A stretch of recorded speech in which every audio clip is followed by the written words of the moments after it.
ada dalam mereka dan aku di dalam mereka. Demikianlah sabda Tuhan. Terpujilah Kristus.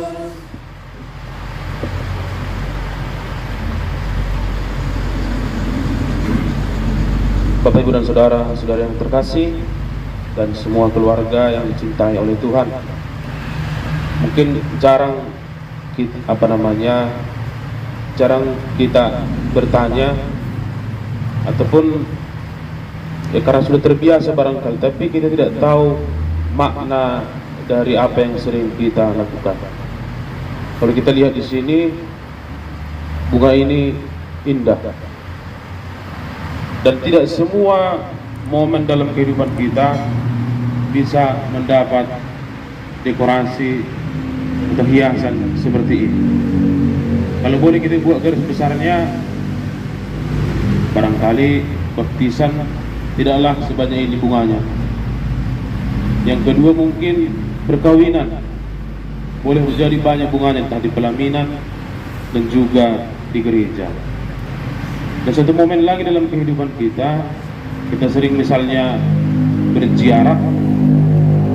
Kalau kita berziarah, yang kita bawa pastilah juga bunga, atau bunga apapun itu. Tidak ada kita yang bawa ayam, tidak ada yang bawa pisang, tidak ada yang bawa makanan, tapi semua kita membawa bunga. Tapi mengertikah kita makna dari bunga ini?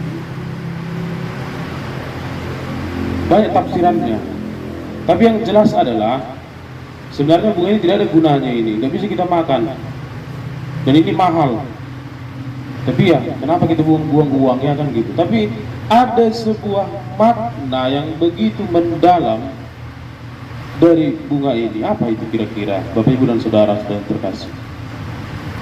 Sama seperti kita, kenapa harus membawa bunga kalau kita berziarah ke kuburan? Siapapun kita tanya, pastilah kuburan itu tempat yang menyeramkan.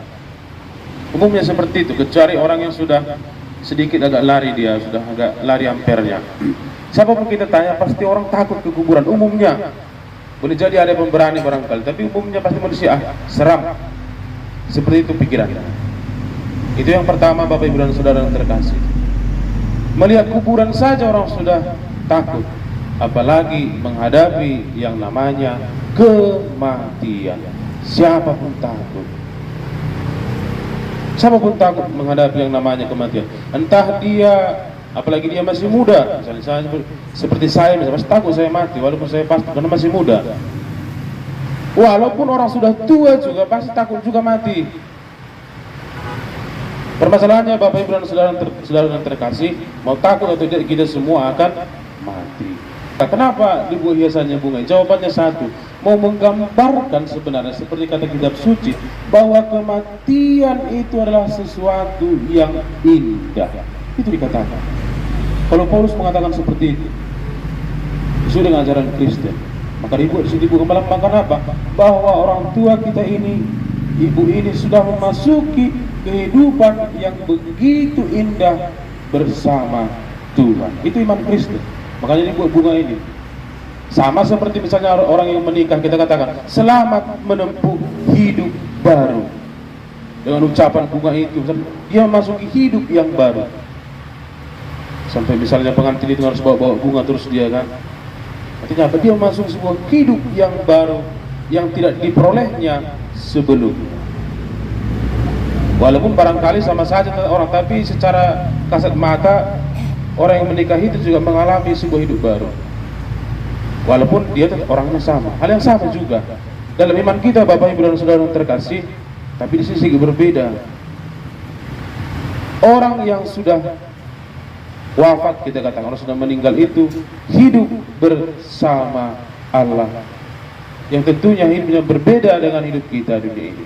Dan ini menjadi diskusi perdebatan yang tak pernah selesai, Bapak, Ibu dan saudara yang terkasih, soal bagaimana kehidupan kita bersamalah Bapa di surga. Kalau Yesus mengatakan dalam Injil tadi, Yesus sendiri yang mempersiapkan segala sesuatunya untuk kita, agar kita hidup bersama Dia. Yesus tak ingin satu kita terpisah darinya. Yesus ingin semua kita masuk surga, tak satu pun Dia ingin kita hilang.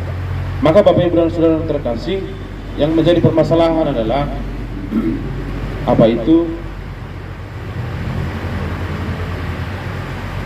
Kalau kita kutip kata-katanya si Sambo itu benar juga sebenarnya. Saya selaku ciptaan Tuhan pasti bisa salah, benar juga, tanpa membela Dia. Yang artinya apa? Tak ada manusia yang tidak mempunyai kesalahan. Tidak ada manusia yang tidak mempunyai dosa. Setidaknya tidak ada manusia yang tidak pernah berdosa. Hidup itu benar, tidak ada manusia yang tidak berdosa. Yang menjadi masalah Bapak Ibu dan Saudara yang terkasih, kalau kita diajarkan guru agama pun itu siapa yang mengajar dikatakan bahwa surga adalah tempat orang yang tidak berdosa. Lah, siapa nanti di situ kalau semua kita berdosa? Yang menjadi masalah adalah orang yang sedikit dosanya, kan itu dia. Kalau orang yang banyak dosanya gampang saja, udah dia nggak masuk kategori lagi. Ini hanya sepongkolnya dosa, tapi nggak bisa dia, karena yang masuk surga itu orang yang sungguh-sungguh benar tidak mempunyai dosa. Maka Bapak Ibu dan Saudara yang terkasih, apa yang dikatakan Yesus, hendaklah kamu saling mendoakan satu sama lain. Hendaklah kamu saling mengampuni satu sama lain. Itulah kekuatan kita sebagai orang beriman, Bapak Ibu dan Saudara yang terkasih. Dengan doa-doa kita, termasuk dalam pernikahan ini, kita memohonkan rahmat kerahiman Tuhan bagi orang tua kita ini, agar ia bersuka cita dalam penghampiran surga bersama para kudus, bersama Allah di surga. Karena kita yakin Tuhan mendengarkan doa setiap orang beriman. Tuhan mendengarkan setiap permohonan kita, termasuk mohon ampun dan mohon kerahiman Tuhan bagi orang tua yang kita cintai ini. Maka mari Bapak Ibu dan Saudara yang terkasih, dengan hati yang tulus kita sampaikan doa-doa kita, dan mohon kerahiman Tuhan untuk orang tua yang kita cintai.